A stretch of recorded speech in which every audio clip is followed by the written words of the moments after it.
ایک بزرگ تھے، وہ گلی سے گزر رہے تھے۔ ایک شرابی کو دیکھا کہ وہ گندی نالی پر پڑا تھا، نشے میں دھت، حالت غیر ہوئی ہے۔ انسانی ناطے اس پر ترس آیا، اس کو وہاں سے اٹھایا، اس کا منہ دھویا اور اس کے گھر چھوڑ آئے۔ خیرات ہوئی، سحری کے وقت، تہجد کے وقت وہ مسجد میں گئے، وہ بزرگ جیسا ان کی عادت تھی، تو دیکھا کہ ان سے پہلے آج کوئی شخص تہجد کے مصلی پہ بیٹھا ہے اور نوافل ادا کر رہا ہے۔ بڑی حیرت ہوئی، دیکھا تو یہ وہی شخص تھا جس کو آج دوپہر کو گندی نالی سے اٹھا کر کے اس کا منہ دھو کر کے ان کے گھر چھوڑ کے آئے تھے۔ تو حیرت سے کہا، بار الہ تیری قدرتوں کے رنگ، یہ آج ہی تو میں نے شراب خانے سے باہر گندی نالی پہ پڑا ہوا دیکھا۔ ہاتف سے آواز آئی، میرے بندے تو نے اس کا منہ دھو دیا تھا، میں نے اس کا دل دھو دیا۔ تو جب کوئی شخص اپنا منہ دھوتا ہے، اپنے ہاتھ دھوتا ہے، تو اللہ اس کے گناہ دھو ڈالتا ہے۔ تو یہ نصف الایمان ہے، یہ آدھا ایمان ہے۔ ہمارے دین نے ہمیں صفائی کا، ستھرائی کا، پاکیزگی کا، عفت کا، پاک دامنی کا حکم دیا ہے۔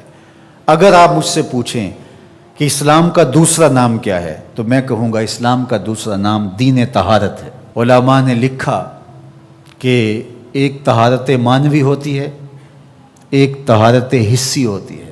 ہمارا دین متقاضی ہے اس بات کا کہ ہمارا دل شرک سے، کفر سے پاک ہو، ہمارا دماغ غرور سے، تکبر سے، اور ہمارا عمل ریا سے، ہمارا دل تصنع سے، بناوٹ سے، حقد، کینے اور بغض اور نفرتوں سے پاک ہو۔ مانوی نجاست سے ہم اپنے آپ کو پاک کریں۔ اسی طرح ہم ہر طرح کے حدث سے اپنے آپ کو پاک کریں، حد سے اصغر ہو یا حد سے اکبر ہو۔ وضو سے رہیں، وضو پر وضو کرنا مستحب ہے اور یہ قربت الہی کا ذریعہ ہے، اور ہر وضو کے ساتھ مسواک کرنا مستحب ہے، اور اگر مسواک نہیں ہے تو آپ انگلی کے ساتھ اپنے دانتوں کو صاف کریں۔ غسل واجب ہو وہ تو کرنا ہی کرنا ہے، لیکن روزانہ کی بنیاد پہ صفائی حاصل کرنے کے لیے غسل کیا جائے، مستحب ہے۔ نماز کے لیے آپ کے لباس کا صاف ہونا بھی شرط ہے، آپ کے جسم کا پاک ہونا بھی شرط ہے، حد سے اکبر اور حد سے اصغر سے پاک ہونا بھی شرط ہے، اور جہاں کھڑے ہو کے نماز پڑھ رہے ہیں اس جگہ کا پاک ہونا بھی شرط ہے۔ مجھے بتائیے کوئی ایسا پاکیزہ دین آپ نے دیکھا ہے؟ اس سے بڑھ کر کیا کہ جب تم اس دنیا سے رخصت ہونے لگے اور تمہارے بدن کو مٹی کے سپرد کرنے لگے، اور وہ بدن مٹی کھا جائے گی، لیکن کہا کہ اس کو بھی ذرا غسل دے کے بھیجو، اس کو چٹے لباس کا کفن دے کے بھیجو۔ یہ وہاں پیش ہو رہا ہے تو پاکیزہ بدن کے ساتھ۔ تو یہ ہمارا دین ہے جو ہمیں صفائی کا، ستھرائی کا حکم دیتا ہے۔ اپنے ماحول کو پاک رکھیں، ماحول کو ستھرا رکھیں۔ دنیا کے اوپر بسنے والی قومیں جب ترقی کی راہوں پہ گامزن ہوتی ہیں تو وہ ان چیزوں کا بہت خیال رکھتی ہیں۔ ہم جب ترقی کی راہوں پہ گامزن تھے تو اس وقت ہماری ستھرائی کی، ہماری پاکیزگی کی، ہماری عفت کی مثالیں دی جاتی تھیں۔ جب پیرس کی گلیوں میں کیچڑ تھا، بغداد عروس البلاد کہلاتا ہے۔ آج مسلم دنیا کے شہروں کی کہانی دیکھ لیجئے، کہا جاتا ہے فلاں ایشیا کا گندہ ترین شہر ہے، فلاں دنیا کا گندہ ترین شہر ہے۔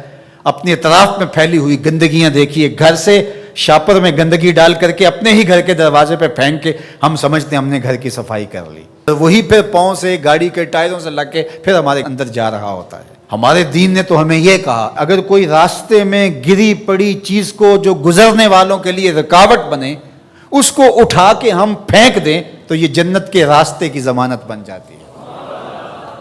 اور ہم نے 8 فٹ کی گلی میں 3 فٹ کی تھڑی پکی ڈال دی، ہم نے جنریٹر باہر لگا دیا، ہم نے گھر کی موٹر باہر لگا دی۔ اگر ہمارے گھر کے پاس کوئی خالی پلاٹ موجود ہے تو وہ گندگی کا ڈھیر بن گیا ہے۔ گھروں کے اندر ہزاروں اخراجات ہیں لوگوں کے، 20، 25، 30 ہزار روپیہ ماہانہ خرچہ تو عام گھر کا ہے، لیکن جو عمرا ہیں 2-2، 4-4 لاکھ روپے ان کا ماہانہ خرچہ ہے۔ تو جہاں اتنا خرچہ ہر بندہ اپنے گھر میں کر رہا ہے، تو صرف 1-1 ہزار روپیہ ڈال کر کے اپنی گلی کی صفائی کا اہتمام نہیں کر سکتا؟ اپنے چھوٹے سے محلے کی صفائی کا اہتمام نہیں کر سکتا؟ اگر وہ کر لے تو 1000 روپے اس کو بجلی کا بل بچ جائے، وہ جو روز دھوتا ہے اپنے گھر کو اور یہی گندگی پاؤں سے لگ کے اندر جا رہی ہوتی ہے، اگر محلہ صاف ہوگا تو یہ نہیں جائے گی، اس کا اپنا فائدہ ہے، اس کا 1000 روپیہ پھر بھی بچ جائے گا۔ لیکن ہم اس کو کرنے کے لیے تیار نہیں، اپنے گھر کو صاف کر لیا اور باہر گندگی ڈال دی، اور دوسرے نے بھی اپنے گھر کو صاف کر لیا، باہر گندگی ڈال دی، راستے کے اندر گاڑی کھڑی کر دینا، چلتے راہ کے اندر ریت مٹی پھینک دینا، اور پھر 2 دن اس کو اٹھانا ہی نہ، لوگ اذیت سے گزرتے، کوئی بات نہیں۔ کس طرح کا معاشرہ بن گیا ہوا ہے؟ کس طرح بندہ گوارا کرتا ہے کہ اس نے سڑک پہ موٹر سائیکل کھڑی کی ہوئی ہے اور پیچھے ٹریفک رکی ہوئی ہے، اور وہ مزے سے جو ہے وہ اندر سے کلفی لے رہا ہے، کوئی اور چیز لے رہا ہے، اور لوگ ہارن بجا رہے ہیں، اور کہتا ہے بہ جاؤ تنو آگے لگی ہے، وہ کہتے ہیں جی اس نے بھی تو روکا ہوا تھا، مجھے کیا ہے؟ عجیب کہانی ہے بھائی۔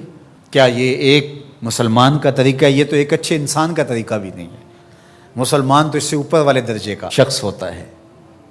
اچھا انسان ہونا بہت بڑی بات ہے، اچھا مسلمان ہونا تو اس سے بڑی بات ہے۔ تو ہم سوچیں کہ جو ہمارے تیور، لچھن، طرز زندگی، انداز معاشرت ہے، وہ ایک اچھے مسلمان ہونے کی تو دور کی بات، اچھے انسان ہونے کی بھی نہیں ہے۔ تو ہمارا دین صفائی کا دین ہے، ہمارا دین پاکیزگی کا دین ہے۔ ماحول کی پاکیزگی سے لے کر ذات کی پاکیزگی تک، ظاہری پاکیزگی سے لے کے باطنی پاکیزگی تک، خیالوں کی پاکیزگی سے لے کے سوچوں کی پاکیزگی تک، طرز زندگی کی پاکیزگی سے لے کر انداز معاشرت کی پاکیزگی تک، ایک صالح، پاکیزہ، خوبصورت اور ستھرا معاشرہ تشکیل دینے کے لیے مجھے اور آپ کو کردار ادا کرنا چاہیے، اور ہمیں اپنے حصے کا کام کرنا چاہیے۔ چیزوں میں ترتب ہو، خوبصورتی ہو، نظم ہو، اور کسی کے لیے قذر کا، تکلیف کا، نقصان کا، پریشانی کا سبب اور ذریعہ نہ بنے۔ حضرت عمر کا زمانہ ہے، آپ جانتے ہاتھ میں کوڑا رکھتے تھے، تو آپ جا رہے تھے، ایک شرابی تھا، ہاتھ میں اس نے بوتل شراب کی پکڑی تھی، گلی کا موڑ کاٹا اس نے تو آگے حضرت عمر نظر آیا۔ حضرت عمر تو موقع پہ سزا دیتے تھے، ہاتھ میں درہ پکڑا ہے تو اس نے دل ہی دل میں کہا مالک عمر کے قہر سے بچا لے، پکی توبہ کرتا ہوں، آج کے بعد شراب نہیں پیوں گا، اور جلدی سے وہ شراب کی بوتل بکل میں بغل میں دبا لی۔ حضرت عمر بھی سر پہ پہنچ گئے اور جھڑک کے کہا کہ یہ تیرے پاس کیا ہے؟ تو ڈرتے ہوئے کہا حضرت سرکہ ہے۔ تو عمر سے کہا نکال، تو جب نکالا تو واقعی سرکہ ہو گیا تھا۔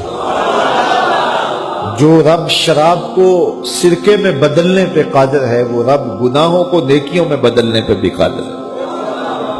تو اس کے در پہ کوئی آئے تو صحیح، جھولی پھیلائے تو صحیح، ہم تو مائل بکرم ہیں، کوئی سائل ہی نہیں، راہ دکھلائیں کسے، راہ روے منزل ہی نہیں۔ کوئی اس کی دہلیز پہ تو آئے، اس کی چوکھٹ پہ تو آئے، بلکہ اس کی رحمتیں تو بہانے ڈھونڈتی ہیں۔ بشر حافی ایک بہت بڑے شرابی تھے اور زندگی شراب کے نشے میں دھت گزرتی تھی۔ ایک دن گلی سے گزر رہے تھے، کاغذ کا ایک ٹکڑا دیکھا، اس پہ رب کا نام لکھا تھا۔ یار بندہ گناہ گار ہو بے ادب نہ ہو، گناہ گار ہو بے ادب نہ ہو۔ تو کاغذ کے ٹکڑے پہ رب کا نام لکھا تھا، اس کو اٹھایا، چوما، صاف کیا، خوشبو لگائی اور اونچی جگہ پہ رکھ دیا کہ یہ میرے رب کا نام ہے، اور شراب پینے پھر میخانے میں چلے گئے۔ وقت کے ولی کو الہام ہوا، جا ڈھونڈ بشر کو اور میرا سلام دے، اور اسے کہہ کہ تیرے رب نے تیرے سارے گناہ معاف کر دیے۔ نکلا، پوچھا بشر کون ہے؟ لوگوں نے کہا وہ تو بہت بڑا شرابی ہے۔ اللہ اکبر۔ گھر پوچھا، کہا وہ شراب خانے میں۔ شراب خانے میں پیچھے چلے گئے۔ وقت کا ولی اللہ شراب خانے کے دروازے پہ دستک دے رہا ہے۔ اندر سے آواز آئی، کون؟ نام بتایا، کہا میں بشر کو ملنا چاہتا ہوں۔ کہا وہ تو نشے میں دھت پڑا ہے۔ ساقی میخانہ نے کہا کہ وہ تو نشے میں دھت پڑا ہے، کہا اسے ملنے آیا۔ تو اس نے جا کے کہا کہ باہر تیرا کوئی مہمان ہے۔ تو بشر نشے میں ہی ڈولتا ہوا ننگے پاؤں دروازے پہ آیا۔ اللہ کا ولی کھڑا تھا، کہا کہ تیرے رب نے تجھے سلام بھیجا ہے، تو نے اس کے نام کی قدر کی تھی اور اس نے تیرے سارے گناہ معاف کر دیے۔ بشر حافی ننگے پاؤں تھے، اس وقت نشے میں تھے۔ نشہ شراب کا تھا، لیکن رب کا سلام آیا تو یہ نشہ اس سے بھی اوپر تھا. جھوم اٹھے اور کہا کہ میں اب رب کا سلام آیا ہے تو اب میں ننگے پاؤں تھا، اب ساری زندگی میں جوتا نہیں پہنوں گا. عربی میں حافی ننگے پاؤں والے کو کہتے ہیں. تو بشر حافی کو بشر حافی اس لیے کہتے ہیں کہ وہ ساری زندگی پھر برہ نہ پا رہے. انہوں نے کبھی بھی جوتا نہیں پہنا تھا، زندگی بدل گئی لیکن پاؤں میں جوتے نہیں پہنتے تھے کہ میرے رب کا سندیشہ جب میرے نام آیا تھا، میری جب تقدیر بدلی تھی، میرے رب نے جب مجھے محبت نامہ بھیجا تھا، مجھے سلام بھیجا تھا، پیغام بھیجا تھا، تو میرے پاؤں میں جوتا نہیں تھا. تو بشر حافی جوتا نہیں پہنتے تھے. تو رب نے کرم یہ کیا کہ بشر حافی نے گھر سے مسجد میں جانے کے لیے جو راستہ اختیار کرنا ہوتا تھا، اس راستے پر جانور گوبر نہیں کیا کرتے تھے، جانور لیت نہیں کیا کرتے تھے. یہ بشر حافی کی گزرگاہ ہے. ایک دن ایک شخص آیا تو جس راستے سے بشر حافی گزرتے تھے تو وہاں کسی جانور کا گوبر پڑا ہوا تھا. اس نے بلند آواز سے کہا ایھا الناس، لوگوں سن لو، بشر حافی انتقال کر گئے. لوگوں نے کہا تمہیں کس نے بتایا ہے؟ کہا یہ گوبر پڑا ہوا ہے، اس کا مطلب ہے کہ آج بشر حافی اس گلی سے نہیں گزریں گے. تو جب پتہ کیا گیا تو حضرت بشر حافی کا واقعہ انتقال ہو گیا. کوئی سچی توبہ کرے تو صحیح، کوئی اس کی دہلیز تو آئے تو صحیح. ہم تو مائل بکرم ہیں، کوئی سائل ہی نہیں، راہ دکھلائیں کسے رہ روے منزل ہی نہیں. کوئی جھولی تو پھیلائے وہ تو قریب ہے، اس کی تو رحمتیں آواز دے رہی ہیں یا ایھا الانسان ما غرک بربک الکریم. او بھاگے ہوئے انسان آجا پلٹ کے، تیرا رب بڑا کریم ہے.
ان ربکم حیی کریم یستحیی من عبدہ اذا رفع یدیہ علیہ ان یردہما صفرا. تمہارا رب حیا کرنے والا، سخی، زندہ اور کریم ہے. بندے جب اس کے سامنے ہاتھ پھیلا کے دعا مانگتے ہیں، اللہ فرماتا ہے مجھے شرم آتی ہے ان کے اٹھے ہوئے ہاتھ خالی کیسے موڑ دوں. جب انہوں نے مجھ سے مانگا ہے، میں نے بھی نہ دیا تو کس در پہ جائیں گے. تو پھر جب مجھ سے مانگا ہے تو میں کیوں نہیں دوں گا، ان کی جھولیاں کیوں نہیں بھروں گا. وہ تو کہتا ہے مجھ سے مانگو. اللہ اکبر. دنیا داروں سے مانگے تو ناراض ہوتے ہیں، اللہ سے نہ مانگے تو ناراض ہوتا ہے. وہ کہتا ہے سوالی بن کے میری چوکھٹ پہ ہو، مجھے اچھا لگتا ہے کہ تم مجھ سے مانگو اور تم جھولیاں پھیلاؤ، اور نہ میں صرف تمہاری ضرورت کو پورا کروں گا بلکہ اپنی جناب سے تمہیں مزید رحمتوں سے بھی نوازوں گا. تمہارے اٹھے ہوئے ہاتھوں کی میں لاج رکھوں گا. تم طلب تو کر کے دیکھو. لازمی نہیں ہے کہ تمہیں مانگنے کا بڑا سلیقہ آتا ہو میں پھر دوں گا. شکستہ اور ٹوٹے پھوٹے لفظوں سے مانگو پھر بھی جھولی بھر دوں گا. وہ کریم ہے، اس سے مانگو تو صحیح، ہاتھ تو پھیلاؤ. جس زبان میں مانگنا آتا ہے مانگو، عربی میں مانگو، ہندی میں مانگو، سندھی میں مانگو، پنجابی میں مانگو، نظم میں مانگو، نثر میں مانگو، اقبال کے لہجے میں مانگو، رومی کی طرز پہ مانگو، سعدی کے انداز میں مانگو. نہیں مانگنا آتا خالی ہاتھ پھیلا دو، وہ بند لبوں کی بولیاں بھی سنتا ہے. آؤ تو صحیح اس کی چوکھٹ پہ، جھولی تو پھیلاؤ. زلیخا بت کے آگے ہاتھ جوڑے کھڑی تھی تو کیا کہہ رہی تھی؟ یا صنمی یا صنمی، اے میرے بت مجھے بچھڑا ہوا یوسف ملا دے. اس کا اعتقاد تھا کہ یہ مجھے دیتا ہے، اور وہ ہاتھ جوڑے کھڑی تھی. لیکن وہ پتھر کا مادو بلا اس کی کیسے فریاد سنتا. لیکن وہ روزانہ کھڑی ہو جاتی تھی، دعائیں مانگتی تھی، یا صنمی اے میرے بت مجھے بچھڑا ہوا یوسف ملا دے.